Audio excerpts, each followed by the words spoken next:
Hi friends, welcome back to my channel, Heal, Lift, Rise. My name is Carla. Thank you all so much for joining me here. Truly appreciate every single one of you, all of your love, your support, and kindness to the channel. Of course, if you are new, welcome to the Heal, Lift, Rise community. I hope you'll become a part of this wonderful, amazing tribe we are co-creating together. I'm so excited and so honored to be a part of your journey and to you a part of mine. So thank you so much wherever you are tuning into this at this time. I've been wanting to do a video on the journey of being a mother, and it is a sacred journey. It is so amazing, such a big blessing in so many ways. And being a mother as, you know, a divine awakened soul is such a different reality. And perhaps maybe a lot of us can get lost in our journey of focusing so heavily on what we are creating that we lose our experience of being a mother and our time with our children. And something that I have been taught by my guides, angels, is that, you know, being a mother is a sacred gift. It is a big blessing, and it is something that should be honored. It is a role that is a part of you and that will be a part of you forever. And it teaches you so much.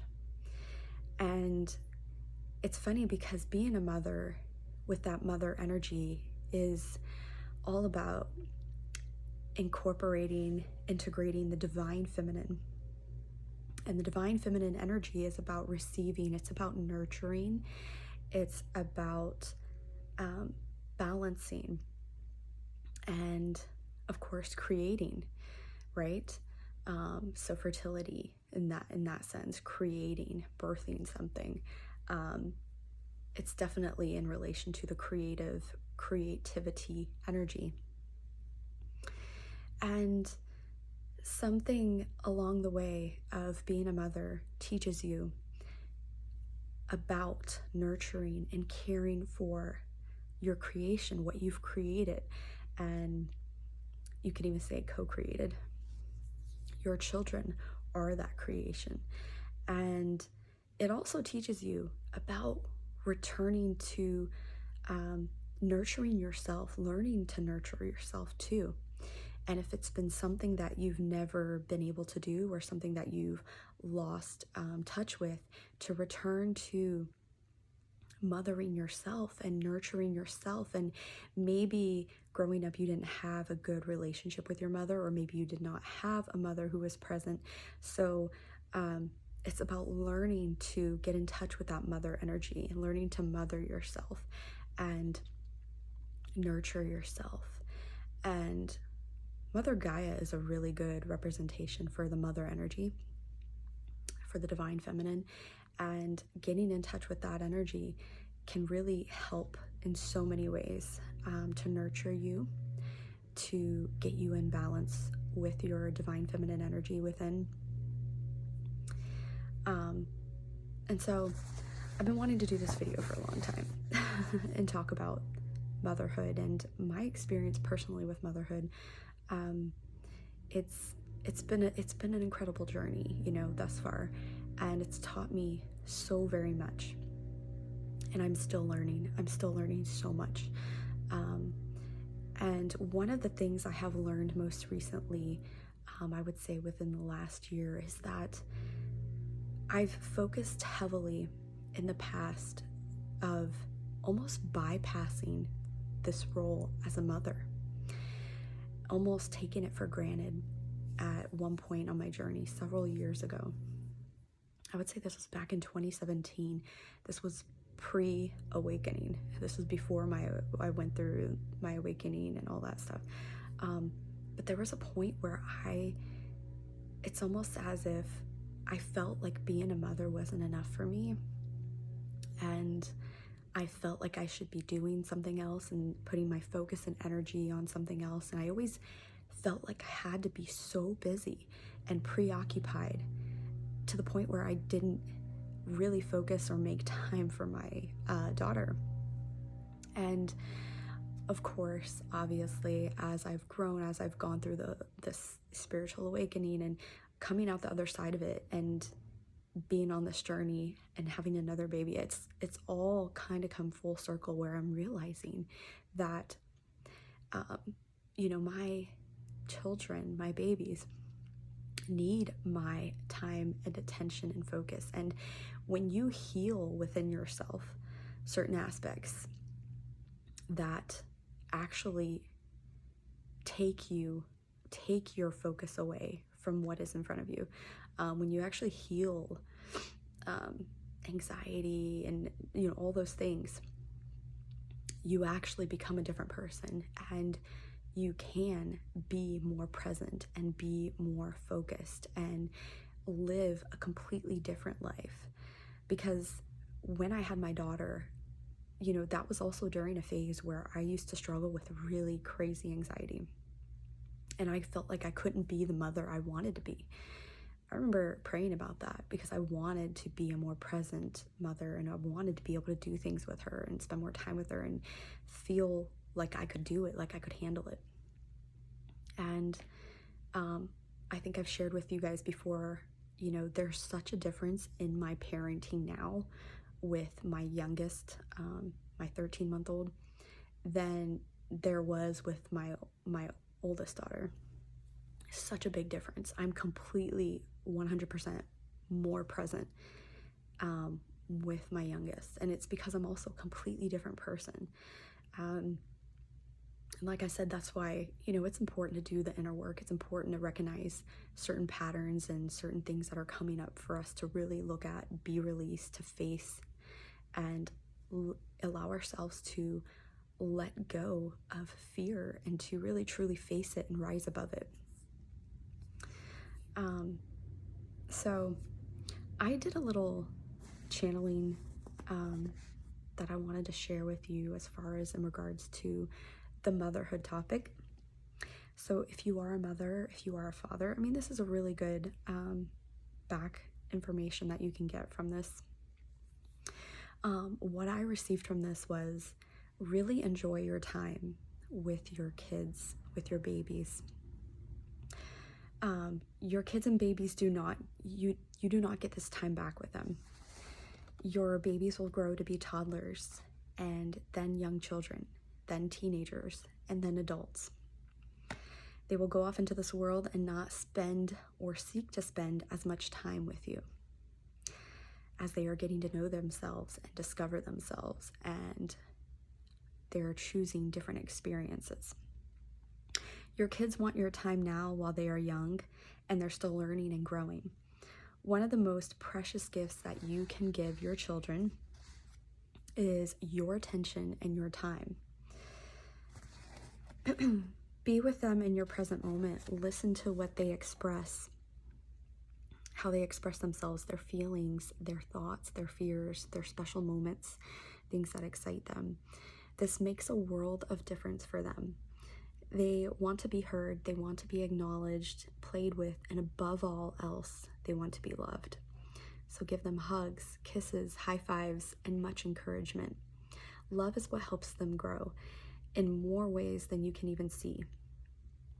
Your loving energy expands and elevates their energy. Being a mother is a divine blessing, as is being a father. Both are very important and crucial roles. It is a special gift often many don't realize until they are much, much older. And by this, we're talking like grandparents' age. That's when I believe a lot of people at that time frame, at that age, they realize the significance of the role of a mother, being a father. And I think that's why they consider, it's been labeled grandparent, because they become, in many, many cases, become such a better parent.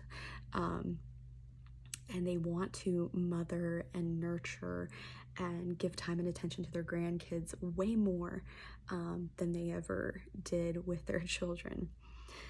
So I believe that's kind of why they get that label. They become such better, parents at that age. Honor this role if you are one. If you are a mother or a father, you are helping to shape your child's mind and how they view the world. They are observing you, your interactions, your conversations, the way you talk and how life is supposed to go or how life is supposed to look, different relationship dynamics. They are learning and observing so much from their reality. It is often said that children are like sponge. Their minds are like sponges because they literally absorb all of what is going on. This is also why a lot of doctors will say, do not allow your children to watch so much screen time, have so much screen time, I should say, watch so much screen time, watch so much TV or have so much screen time, because they literally observe so much from what they are seeing and watching. And this can also have a negative effect if they're watching content and things that are not good for their mind. They can also become overstimulated. And I truly personally believe when children are overstimulated, they have more outbursts, they have more tendencies to be argumentative and to lash out, to have tantrums, because it's almost like a high that they are on when they are overstimulated. And once it's like done, there's like this crash and there's just this need for more stimulation, and their energy doesn't know how to handle that crash of, okay, everything's off now. So it's important to have balance and have time frames set up for when children can have screen time and when they should not have screen time. Also think this is great for adults as well. And I'm integrating that into my own life. I personally don't watch TV much, if at all. Honestly, you will find me maybe watching TV at most, we're talking at most, a couple times a month. I do not like to watch TV. I just don't have a desire for it. Most of the time I fall asleep anyways, and I've been like this for years, where I literally fall asleep watching TV. And I've always said the reason that happens to me is because my, body, my mind is like, this is just not good for me. I don't need all this. I don't need to absorb all this. So I might as well just tune out and do something more productive, because I've always felt that it never satisfies me. I can't just watch TV and feel good about it, But I've been fine-tuning, just putting my phone down more often, and getting more in touch with just reading and being present with my kids, going outside, going outdoors, having more experiences, that sort of thing. So, the biggest takeaway from this for this topic is honor the role that you are in, and the season of being a mother, being a father is something that stays with you. So if you are a mother or father now, this is something that will stay with you for the rest of your life, for this incarnation. And, if you, again, incarnate again, it could be a possibility for you, but honor this role because it is so sacred and it is such a big blessing. Not everybody gets to experience this. And, understand there's also something to learn from it.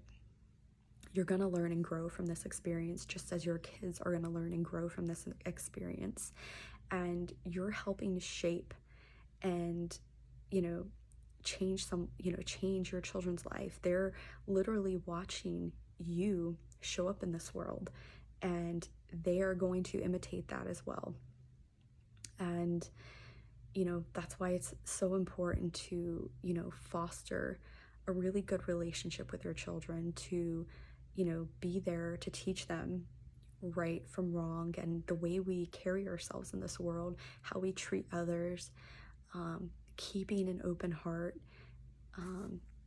always making, good decisions. And, when they fail to make good decisions all the time, to understand that, and tell them that it's okay to make mistakes, but we have to learn from those mistakes. And, be gentle. Be gentle with your children, but also nurturing and also understanding. And gosh, one of the biggest things I've learned is patience. Because in the very beginning, I had no patience. And this was back in 2015, 2016, 2017 time frame. I had no patience. So my children have taught me that a lot, and I've come a long way. But understand this is a sacred journey, and you're always going to keep growing and growing and growing through all of the different stages that your child grows through as well. I'm at a stage where I've actually have decided I want to homeschool my children. So this has been a turning point in my world based upon certain experiences and things reflected back to me in my own reality of wanting more of a grounded experience for my children. I want my children to have more freedom, more groundedness, and more fun experiences. And my personal opinion is I don't feel like school systems are set up that way, and I don't like certain things that go on within the schools. And there's just, I could go through a whole list of things that I really just don't like about the school systems. And you could say I've had a awakening about the school systems and the way things are run and how things are conducted. And also because of, certain medical things that, my daughter sometimes has a hard time walking. So my oldest daughter, so, that plays into effect in how often or I shouldn't say how often, but sometimes when she can't walk, really well, she, has a hard time going to school because if she can't walk, she can't hop around school. And I think crutches will be just too much for her, and I don't want her to rely on that. So there are times when she literally can't be in school, which is fine. And I feel like homeschooling almost is just a no-brainer. It makes so much sense in her case. And also, like I said, it just gives so much more freedom for all of us. And of course, I get more time with her, which is amazing. This is also something she has decided to, that she is excited about, she wants to do. This will also force me to get out more, because I don't always get out during the week. So this will force me to get out more and go explore, go out into nature, and get outdoors. So something I'm really excited about, except, I do know it's going to have its challenges. I've accepted that. I do know it's going to have its challenges, and it's something I'll have to navigate and learn from, because I know it's going to be big for me to learn and grow through, but I feel like I can do it. This is something I said I never would do. Never say never, because I'm telling you right now, the universe hears you, and the universe is going to challenge you and put you in those exact situations of what you said you would never do, and you're going to realize that you can do it because you are so much stronger and so much wiser and more equipped to handle certain situations more than you could ever realize. So it's like a test of faith, basically. So I hope in some way this video helped you, uplifted you, inspired you, gave you a different perspective. Maybe it made you want to go love and hug on your kids. But, honor this time of being a mother, of being a father. It is honestly the greatest blessing and the greatest role that you will play. It's really an honorable one, and one that I feel often, so much more often than not, it gets dismissed, and people want something else other than this experience. And this is an experience that should really be embraced fully. And it's not to say you can't have another job or have hobbies or do other things, but to really make sure you invest that energy and time into your children, because they are wanting that for sure, and it does help them. So as always, take very good care of yourself. I love you guys so much. Until next time, bye.